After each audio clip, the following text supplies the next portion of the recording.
histoire d'amour avec le voile. Mais avant cela, je voulais d'abord vous remercier parce que vous étiez nombreux à avoir regardé ma première vidéo. Je ne m'attendais pas du tout à autant de monde parce que je reviens après très longtemps. Et au fond de moi, ça ne m'étonne pas vraiment parce que je sais qu'on est nombreux, surtout à notre époque, à vaciller comme ça. C'est-à-dire que notre croyance, elle est parfois en décalage avec nos actes. Et donc j'expliquais dans cette vidéo comment j'avais réussi à stabiliser ça. D'ailleurs, si vous ne l'avez pas vu, je vous invite à aller la regarder. Mais aujourd'hui, le sujet, c'est le voile. Le voile, j'ai envie d'en parler aujourd'hui avec vous d'une façon particulière. J'ai envie d'en parler comme si je devais expliquer à ma fille tous les secrets et toutes les sagesses qui se cachent derrière le voile. Pourquoi je vous dis ça? Parce que j'ai remarqué, et c'est très dommage, que nos mères et nos grands-mères, pour celles qui ont porté le voile, n'ont pas forcément partagé ce patrimoine avec les plus jeunes filles. Je trouve ça très dommage parce que les histoires sont belles. Je sais qu'elles sont riches puisque je suis en train d'en vivre une, même si c'est très récent. C'est très dommage. Moi, j'ai la conviction que quand on fait quelque chose dans la vie, si on le fait pour les bonnes raisons, si on comprend pourquoi on le fait, eh ben, on est plus susceptible de le faire sur la longue durée, de s'y attacher avec le cœur. C'est pourquoi j'ai vraiment envie d'utiliser des mots simples, des mots que j'aurais employés pour l'expliquer à ma fille. Alors, comme je le disais dans ma première vidéo, mon rapprochement à la religion a été largement dû à la Palestine. Ma première préoccupation, ça n'a pas été mon apparence physique. J'appréhendais en fait le fait d'avoir des baisses de foi. Parce que ma relation à l'islam, elle a toujours été en dents de scie. Et donc, pour ça, j'ai créé un environnement dans lequel je pouvais ressentir mon islam au quotidien. Je l'ai fait par différents moyens, mais je ne vais pas trop m'étaler là-dessus. L'un des moyens, ça a été de me rendre à la mosquée. Alors, je m'y rendais vraiment de façon très régulière, c'est-à-dire pas forcément que les vendredis, même en dehors des prières. J'y allais vraiment pour ressentir mon islam, pour m'imprégner de ma religion et d'apprendre la science de la religion parce que c'est vraiment la priorité. Donc moi j'ai la chance d'habiter à côté d'un lac et il s'avère que ma mosquée aussi est au bord du lac. Donc c'est un chemin absolument apaisant qui m'attend à chaque fois que j'y vais. Seulement pour ceux qui me suivent depuis longtemps, vous savez que j'ai une chaîne YouTube qui est orientée mode de base et donc ma garde-robe n'était pas du tout adaptée. Donc j'ai dû bidouiller avec ce que j'avais pendant quelques semaines en tout cas, jusqu'à ce que je me décide de commander quelques abayas sur Vinted bien sûr et quelques foulards aussi.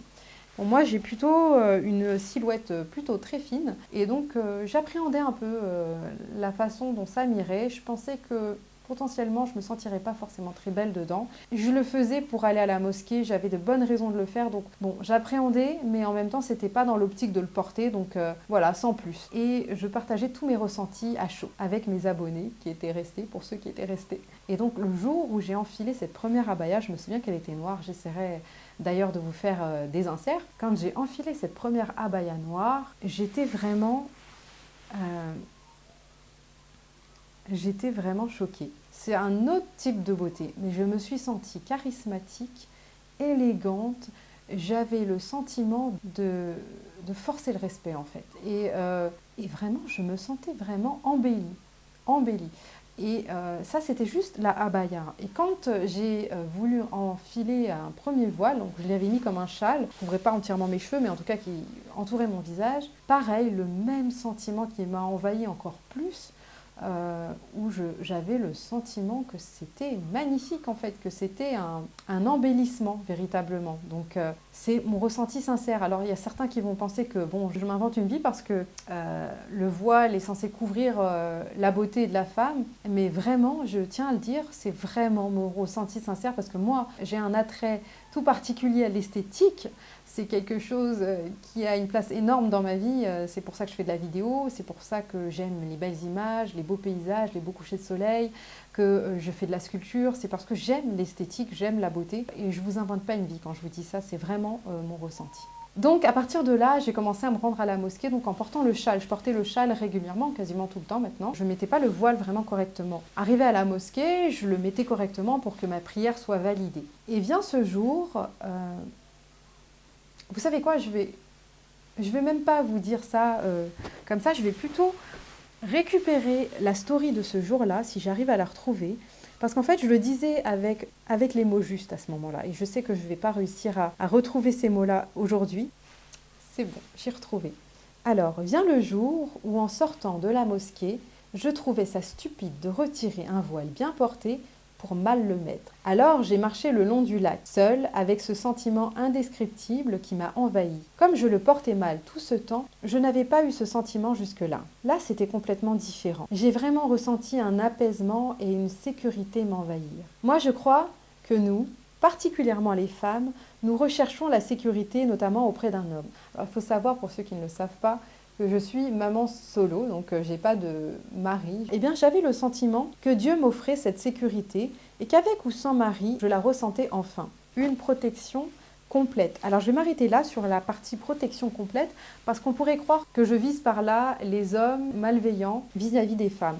C'est ça, mais c'est pas du tout que ça. En fait, à partir du moment où j'avais mis correctement ce voile, je me soumettais complètement à mon créateur, je me livrais complètement à lui, j'avais une confiance totale. À partir de là, toute la charge que je portais sur mes épaules, qui comprend mon inquiétude vis-à-vis de l'aspect financier de ma vie, de mes projets professionnels, de comment j'allais m'occuper seule de mes enfants, si oui ou non j'allais refaire ma vie, toutes ces inquiétudes en fait, toutes ces inquiétudes qui sont légitimes, eh bien, à partir du moment où j'avais porté ce voile, c'est comme si j'avais déchargé tout ce poids et que je l'avais donné à mon créateur et que moi, je m'en lavais les mains. Je savais que lui avait déjà créé mon destin. Donc je ne pouvais que m'occuper et m'atteler à faire les bons choix au jour le jour. En ce qui concerne donc le port du voile, ça a été mon premier jour. Je dois dire que Allah m'a beaucoup facilité dans son port. Et je pense que dans l'histoire de beaucoup de femmes qui se sont voilées, j'ai remarqué quelque chose, c'est que certes on a ce moment où on réfléchit énormément, on se pose les questions, on a beaucoup de réflexions, on rationalise beaucoup le voile. Mais en fait le moment où on le porte, l'instant, ce moment en fait particulier où on va le porter, c'est pas un moment de réflexion. Vraiment, ça nous tombe dessus. C'est un ressenti, c'est irrationnel. Parce que j'en reviens du coup à ma story. Parce que si j'avais réfléchi sur le sujet, je me serais auto-convaincue de ne pas le mettre. Je vais vous dire pourquoi. Je me serais inventé tout un tas de faux problèmes. Tu vas perdre tout ton contenu sur Insta, YouTube, ta communication pour ton art, parce qu'en fait, j'étais en plein dedans et c'était très abouti d'ailleurs. J'avais créé tout un tas de sculptures que je voulais vendre et donc j'avais créé toute une communication. Je ne portais pas le voile. Ça m'avait demandé beaucoup d'investissements physiques, financiers. J'avais voyagé pour ça. Et donc tout ça, ça partait à la poubelle. Tu as tant fait d'efforts pour avoir une belle chevelure parce que c'était un sujet majeur dans ma chaîne YouTube, cette fameuse transition capillaire. Et donc une fois que j'avais réussi à avoir une magnifique chevelure, pourquoi la cacher? En été, tu vas avoir super chaud. À la salle de sport, je vais avoir hyper chaud. Comment je vais supporter? Déjà en short et en brassière, j'avais chaud. Donc avec un voile, j'en parle même pas. Et toute ta magnifique garde-robe dont je vous parlais tout à l'heure. Et bien sûr, cette fameuse question, comment vas-tu te trouver un mari si tu voiles ta beauté? Si jamais tu changes d'avis, si jamais tu fais machine arrière, si tu décides de le retirer, mais tu auras l'air absolument ridicule vis-à-vis de ton entourage et de ta communauté. Et les péchés que tu continues à faire, alors là, tu vas te sentir schizo. Et si, donc plein de et si. Et ces et si m'auraient mené forcément, inéluctablement, à ne pas le porter. Donc c'est pour ça que je vous dis, le voile c'est au-delà du rationnel.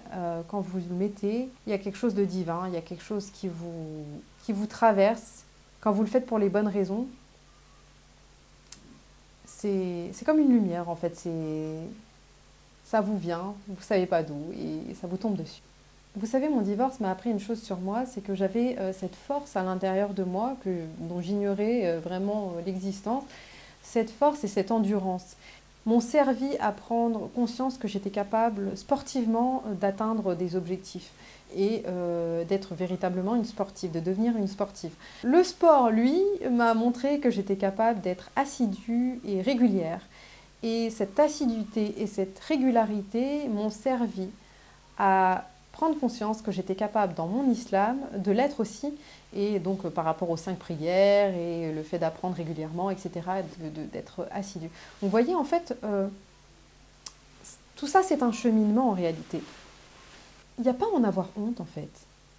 J'ai vu, hier, il y a eu quelques commentaires, pas beaucoup, mais il y en a eu, que ce soit sur Instagram ou sur YouTube, de personnes qui me disaient de retirer, je comprends aussi pourquoi, mais de retirer mon ancien contenu. Et je vais vous dire pourquoi, en tout cas pour l'instant, je ne vais pas le retirer. Parce que je pense qu'on ne doit pas avoir honte de son passé et qu'il y a une sagesse en réalité dans nos histoires. Tout simplement, imaginez-vous juste là, que je me présente à vous comme étant voilée depuis toujours.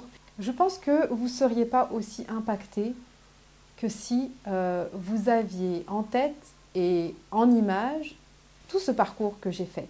Et c'est pourquoi aussi, à contrario, il y a des personnes qui m'ont laissé des commentaires pour dire qu'elles avaient parcouru les vidéos auparavant, avant d'arriver à cette fameuse vidéo. Et ça donnait encore plus de valeur, plus de sens et plus de force à mon discours. Donc c'est pourquoi je vous dis, pour l'instant, en tout cas, je laisse ce contenu. Bien sûr, au bout d'un moment, une fois que ça sera derrière moi, je ne supprimerai pas, ça c'est sûr et certain, vu le travail que ça m'a demandé, mais je les mettrai en privé. Donc ça, c'était pour la première partie de la vidéo, c'est plutôt mon histoire personnelle vis-à-vis du voile. Donc à partir de là, donc effectivement, je l'ai porté.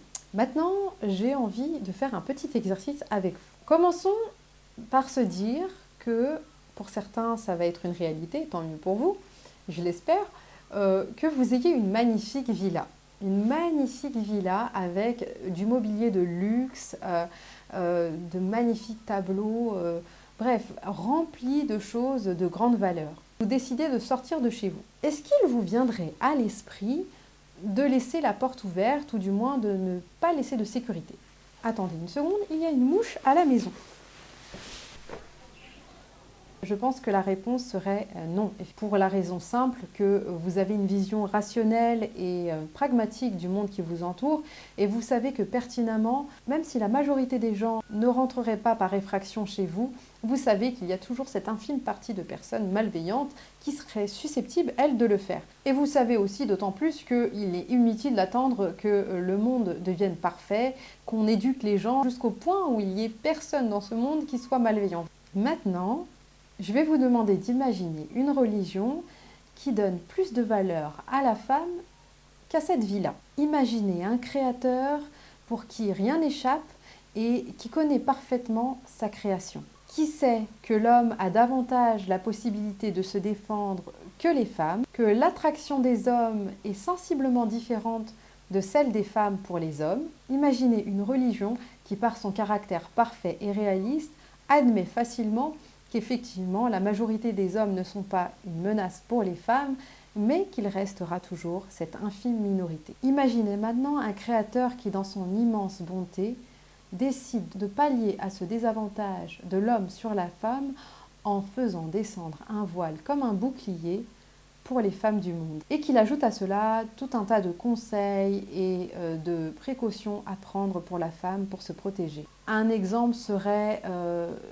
d'inciter les femmes à ne pas voyager à l'étranger seules ou à sortir tard la nuit. Tout ça en fait pour vous dire quoi? Pour vous dire que la vision occidentale, j'irais même jusqu'à dire la vision féministe, même si je fais attention à ce que je dis, mais pas vraiment, est une vision utopique, en décalage complet avec la réalité. Elle pourrait fonctionner dans le monde des bisounours, mais pas dans le monde dans lequel on vit. Aussi, le féminisme a planté cette graine dans l'esprit de beaucoup de femmes depuis ces dernières années. C'est une graine en fait qui vient altérer leur jugement, puisqu'elle vous fait confondre l'égalité homme-femme avec ce qu'est l'équité des hommes et des femmes.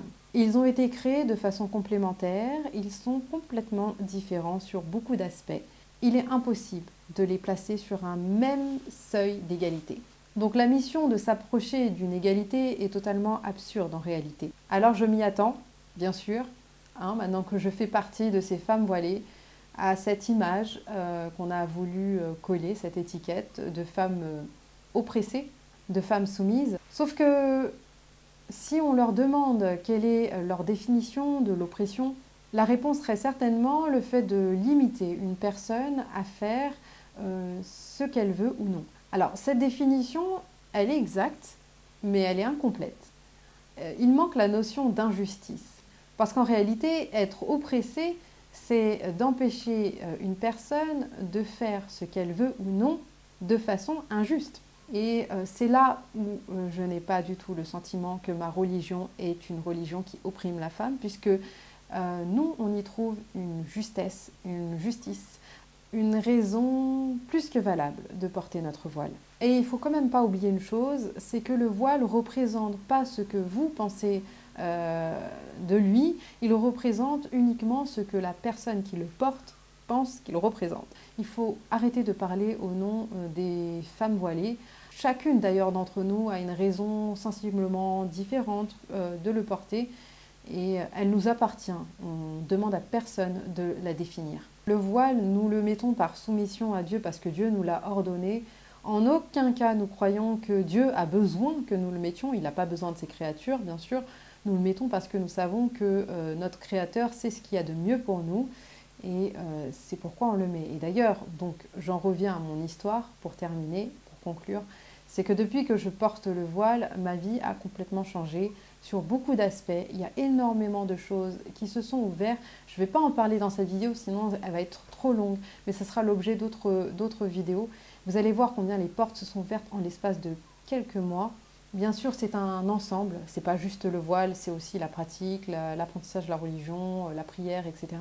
qui ont fait que ces choses-là se sont produites. Mais sachez que si vous faites un pas dans la direction de votre Créateur, et quand je dis direction, attention, je ne dis pas que Allah est concerné par les directions, puisque c'est lui qui les a créées, donc il n'est pas concerné par les directions.